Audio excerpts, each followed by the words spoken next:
This episode of Tales of True Crime contains adult language and graphic subject matter. Listener discretion is advised. For best listening experience, turn up the volume. Hi, this is your host, Troy Larson. And before we get started with this week's episode, I want you to take a little field trip with me from a nice, quiet studio like this to a place like this. Surely your ears can tell the difference. What do you hear? Traffic noises? Car doors opening and closing? Voices? Can you hear this is a parking garage? You can hear how the sound is harsh, right? How my voice echoes off the hard, flat surfaces, a little boomy. It's a big open place with a lot of pillars to hide behind. At night, it would be even more frightening. If somebody wanted to do you harm, a parking garage like this would be a good place to do it. Now come with me right over here. Steps away from that big open space.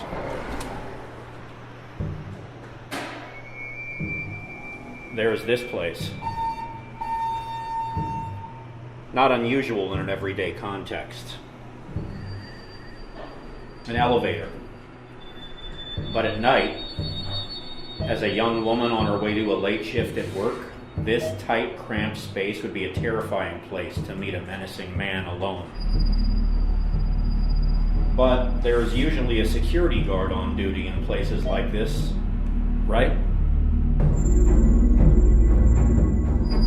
This is the Tales of True Crime podcast.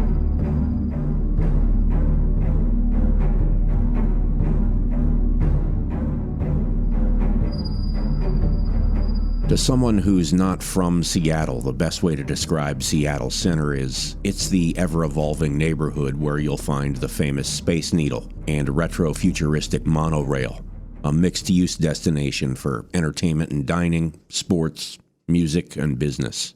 The district now home to Seattle Center was always a civic gathering spot, going all the way back to 1881 when a saloon keeper, James Osborne, put down $20,000 to build a civic hall for social gatherings on the site. Later, it would play host to sports facilities, a civic center, an armory, and by 1962, the iconic Space Needle and monorail, built to wow visitors at the 1962 Seattle World's Fair.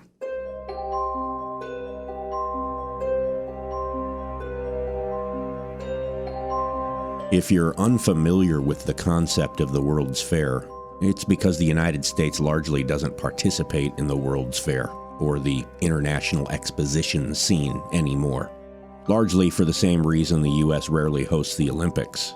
The combination of a heavy price tag for the taxpayer, a poor track record of success post-event for the venues built with taxpayer dollars, and a few highly publicized fairs with poor planning and financial mismanagement have contributed to the World's Fair becoming an unpopular expenditure in the last 50 years. The last World's Fair held in America drove the final nail in the coffin. The 1984 Louisiana World Exposition in New Orleans went bankrupt during its run and had to be bailed out. It's unfortunate because, on the surface, a World Fair sounds amazing, and the 1962 Seattle Fair, also known as the Century 21 Exposition, was amazing in the last 5 minutes of fame for the World's Fair in the U.S., before the patina began to show through. Imagine your local county fair, but sized up and stretched out. A fair that covers 74 acres, lasts all summer and into the fall, with a focus on science, technology, and the future. Jobs are created, blight is sometimes eliminated, and entire neighborhoods can be revitalized when done right. And in Seattle, 1962, they did it right. In the years immediately after, Seattle Center flourished. It got its own repertory theater. The Seattle Opera debuted, and in 1967, the city's brand new NBA team, the Supersonics, prepared to begin play in the neighborhood. It was in that optimistic time that our story begins. July of 1967 was positively oppressive in Seattle.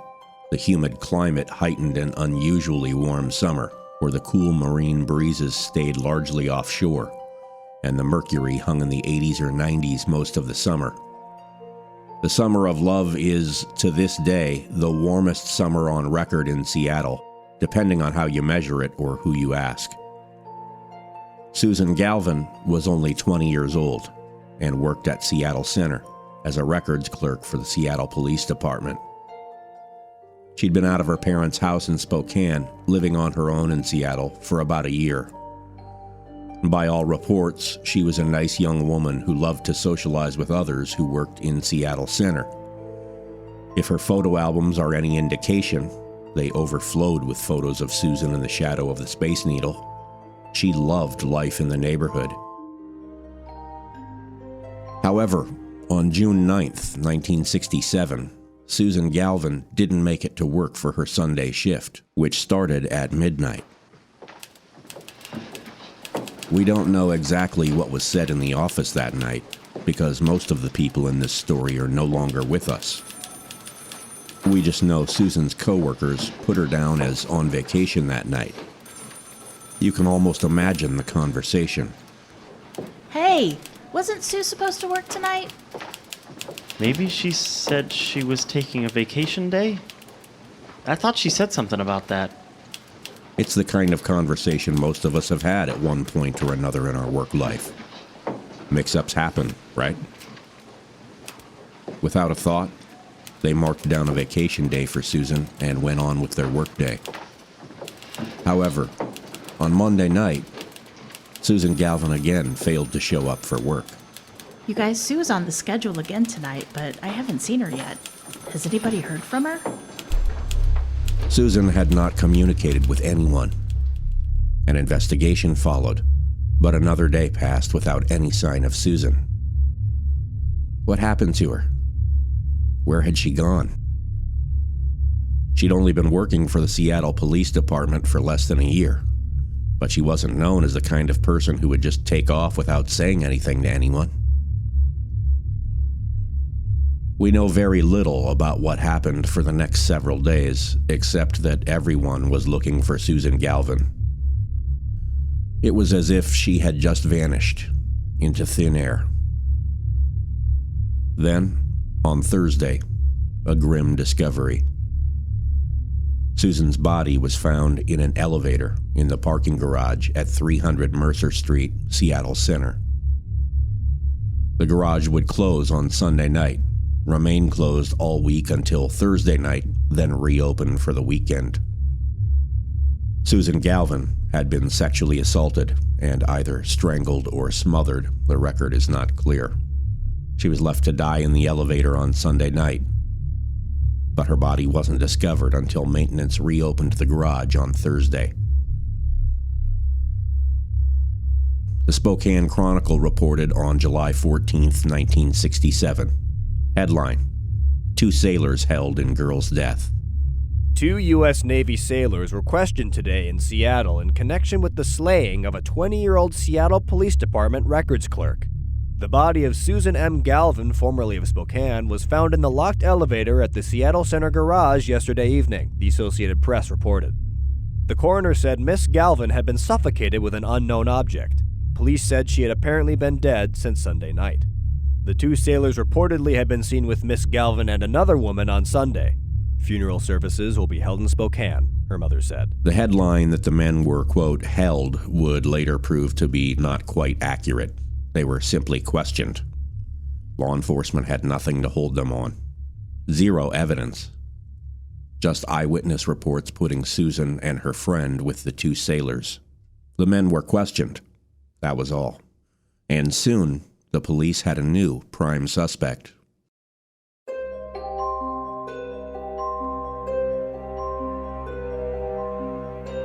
The old armory had been rebranded as the Food Circus, and Susan had been seen hanging around with a man employed there as a professional clown. Punchy the Clown. A witness in Seattle Center suggested the police might want to question the man, and they did. But there was an immediate problem. The man who portrayed Punchy the Clown reportedly quit his job and left town shortly after Susan's murder.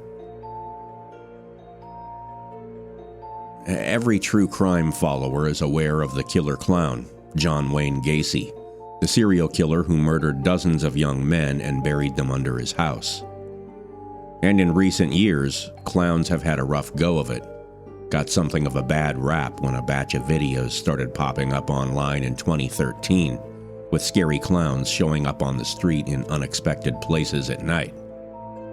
By 2016, scary clowns had been sighted in every state in the US, most of Canada, and 18 other countries. According to a survey from Chapman University, about 8% of Americans suffer from a fear of clowns. So when you look at it from our modern perspective, Punchy the Clown might seem like a likely suspect in the murder of Susan Galvin. However, in 1967, stereotypes about clowns were not yet pervasive. There was no suspicion based on his choice of profession like we so commonly encounter today. The police wanted to talk to the man under the makeup because he had been recently seen in the company of Susan Galvin. It was just good investigative police work. The investigation, though diligent, was unfortunately short and unproductive. Although some naturally saw the clown as the prime suspect, the police were unable to come up with anything that implicated him in the murder of Susan Galvin. His departure from Seattle so soon after Susan's murder looked suspicious, yes, but there was nothing more than suspicion. No evidence that would trigger an arrest. And that's how it stayed for a very long time. The man who murdered Susan Galvin got away scot-free. Nobody knew it, but he was a married man, 26 years old, with a young child in the house. By 1969, as authorities continued to search for a break in the murder of Susan Galvin, the killer and his wife had a second child. He lived in the Seattle area, unidentified. So if the story of Susan's unsolved murder showed up in the local papers those first few years after her murder, he surely saw it. I have to be honest though, in researching this story, I was surprised by how little coverage Susan's murder got in Seattle after a little time had passed. In 1971, the still unidentified killer and his wife divorced. That same year, he got arrested for larceny and spent 9 months behind bars.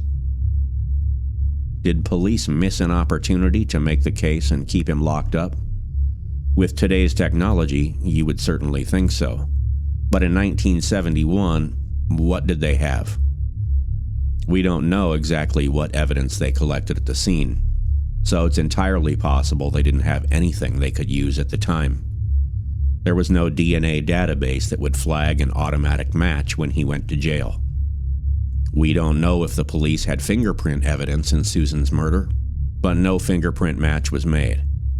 And after 9 months, the man was released from jail, and police still had no idea he had murdered Susan Galvin nearly 5 years earlier. In 1975, the killer was charged with a weapons offense. The details in the paperwork are reportedly scant, but his relatives have said there was more to it. Years later, Detective Rolf Norton explained. He was in fact arrested, dressed in a security guard uniform with a firearm making traffic stops, and that he was picked up for impersonating a police officer. If you follow true crime at all, you know this is a common phenomenon. Killers who have a fascination with law enforcement and authority. John E. Douglas, the retired FBI agent who was partly the inspiration for the Netflix series Mindhunter, said, "If they could pick a job, police officer always comes out as a top profession they would like." Serial killers like Ed Kemper and David Berkowitz both expressed an interest in being a cop. Accused Golden State Killer Joseph DeAngelo was a cop. Ted Bundy pretended to be a cop. One of the Hillside Stranglers pretended to be a cop. In this case, Susan Galvin's killer was doing the same thing. I was not able to find any records on the outcome of the killer's weapons charge, but it does not appear he served any time for it. What we do know is Susan Galvin's murder receded further into the rearview mirror, and the killer was not brought to justice for it. In 1975, a scandal that caused a president to resign was still a fresh memory. Gerald Ford had assumed the presidency as the only president Americans never elected to the office. Then there was Jimmy Carter, and the Iran hostage crisis, the 1979 gas crisis. It was no longer an optimistic time. Years passed, and Susan Galvin's family found no reason to be optimistic either, because there were no answers. The suspect had been arrested twice for other things and even served time, but nobody had identified him as Susan Galvin's killer. Years turned to decades. Star Wars, Ronald Reagan, E.T., the Challenger tragedy, the 90s, the fall of the Berlin Wall. The world moved on, as it always does, never pausing to recognize our personal tragedies. Susan's mother, Helen McGrath, didn't live long enough to see her daughter's killer identified. She died in 2000. Just one thing. The Seattle police didn't stop. They considered Susan Galvin one of their own. She worked at the Seattle PD, and they had been unable to solve her murder. They took it personally. Detective Rolf Norton said, She had a serial number, 2657. You know, that really hits home. Susan Galvin was one of their own.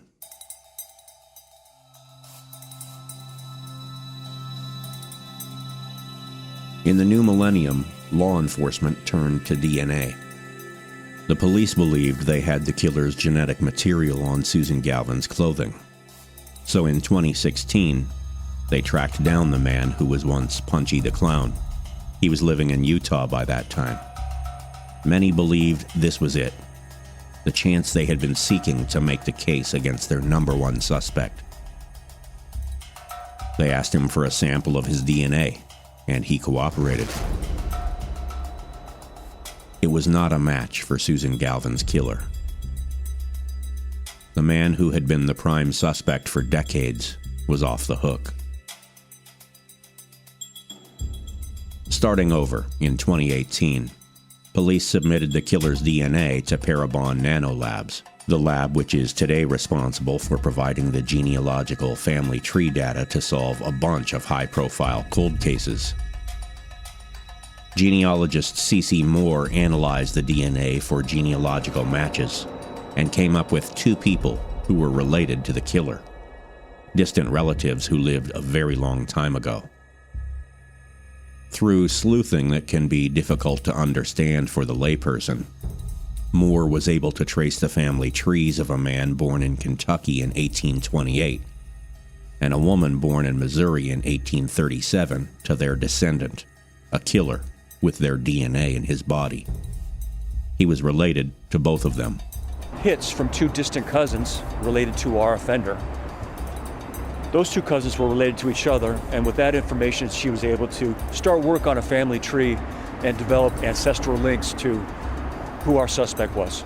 After more than 50 years, the police were able to use the information to identify a suspect. But then came a gut punch. Their suspect was dead. Seattle police got a search warrant, exhumed the man's body, and took a sample of his DNA. It matched the DNA from Susan Galvin's clothing. Susan Galvin was murdered by a man named Frank Whippich. Whippich was a former military man who, other than the jail sentence for larceny in 1971 and pretending to be a cop in 1975, largely kept clear of entanglements with the law. While he was alive, he was never charged with any offenses of a sexual nature, at least as far as we know. Whippich died of diabetes-related complications in 1987. He was 26 when he murdered Susan in 1967, which means he would have been about 46 when he died. It strikes me that Frank Whippich would have been 78 years old in 2019 when police discovered he was Susan Galvin's killer. The average lifespan for an American male is 78.6 years old. If Whippich had lived an average lifespan, he would have still been alive at the moment of truth. Which would you rather have? Frank Whippich dead in 1987 at the age of 46, but never facing justice? Or alive as a free man for another 32 years until 2019, at which point you can see him arrested to spend the rest of his days behind bars? It's a provocative question. I think most of us are inclined to see a killer face prison. But what if Frank Whippich lived another 32 years, finally got caught in 2019, went to prison, and died a year later? Would it be worth an extra 32 years of life, freedom, to see him behind bars for a single year before his death? The question is fanciful, but irrelevant. With the rapist and murderer dead, we're left with little satisfaction. Frank Whippich never faced justice for what he did to Susan Galvin, never saw the inside of a jail cell for her murder. We really don't even know for certain the circumstances of Susan Galvin's murder. How did Whippich and Susan Galvin cross paths? In 2019, Cairo 7 News in Seattle reported Whippich had been employed as a security guard, and he may have worked at the Seattle Center at the time of Susan Galvin's murder. That has yet to be confirmed, but if true, it makes for a scary scenario. Susan Galvin, a police department employee with a healthy respect for authority, meets a uniformed security guard at Seattle Center. Did he pretend to be friendly? Did he try to strike up a conversation with Susan so she would lower her guard? Whatever happened, Susan found herself cornered in the cramped confines of a parking garage elevator. There was no escape. She didn't stand a chance. If her fellow employees had recognized her absence on Sunday night as alarming and reported her disappearance right away, would it have made a difference? Would an eyewitness have been able to help police put two and two together with regard to Susan and a security guard who worked at Seattle Center? We can't know, and that's what makes crimes like this so hard. You can what-if yourself to death, but there just aren't many answers.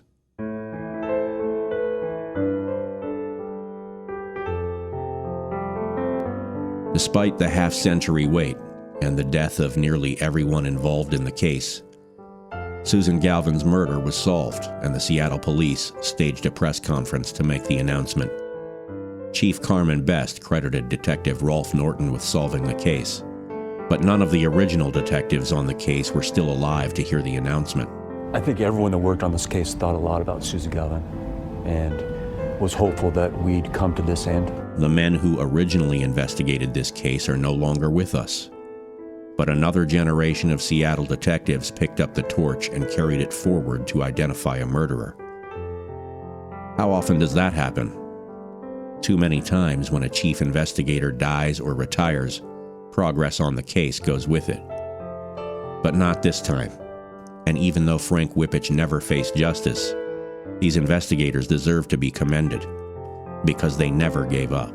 We're not going to be able to punish him with incarceration, but history will hold him accountable. You know? We know he is the murderer of Susan Galvin, and that will be his defining moment, his defining characteristic. Susan Galvin's case is, as of this writing, the oldest, coldest case yet solved with forensic genealogy. It took 52 years to identify her killer, but many questions remain. In the Army, Frank Whippich was stationed in New York, Alaska, and Germany. and authorities are now using these same tactics to investigate whether he may have been involved in murders in any of those places. Answers will come with time, in this case and many others. And the question comes to mind, how far back can we go with forensic genealogy? Susan Galvin's murder took place in 1967. And despite some question about whether the DNA would be viable after a half-century in an evidence locker, police were able to identify the killer. The first murder attributed to the Zodiac Killer took place in 1968. Is an identification of that infamous killer coming soon? I've talked about that before on this podcast, and you know what I think. The Zodiac Killer will be identified, and so will a slew of other killers. As a matter of fact, I wouldn't be surprised one bit to see the technology advance quickly to identifying killers from much further back. A century, maybe two. Anywhere DNA can be obtained and tested, killers will be identified. On a closing note, an odd coincidence. I debated whether to even mention it since it doesn't really apply to this story, but it was too strange to leave out. In researching Susan Galvin's case, I discovered there are two other women with the name Susan Galvin who encountered extreme misfortune. A different Susan Galvin, from Massachusetts, was reportedly severely beaten with a branch and a rock by a man in 1975. A portion of her ear bitten off. She recovered from her injuries, but the man was charged with attempted murder. Another Susan Galvin, a therapist, also from Massachusetts, was stabbed to death with a friend, Martha Alsop, while on vacation in the Caribbean in 1988. A local 17-year-old was later charged with the crime. Tragic and otherworldly. Sometimes truth is truly stranger than fiction. If you enjoy Tales of True Crime, please review and subscribe wherever you get your podcasts. And lock your doors. Tales of True Crime is written and produced by Troy Larson for Midwest Radio of Fargo-Moorhead. Additional voices by John B.C., J.T. Hosack of the True Crime Lab podcast, and Jen of the Our True Crime podcast. For Tales of True Crime on video, follow Midwest Radio of Fargo-Moorhead on YouTube. And don't forget to subscribe. Image voice by Bonnie Amistadi. Music by Kevin MacLeod in Compotech.com. Creative Commons license via filmmusic.io. For transcripts, sources, credits, and occasional cat pictures, follow me on Twitter @TrueCrimeTroy. Feature photo by Zoe Pappas, courtesy Pexels.com.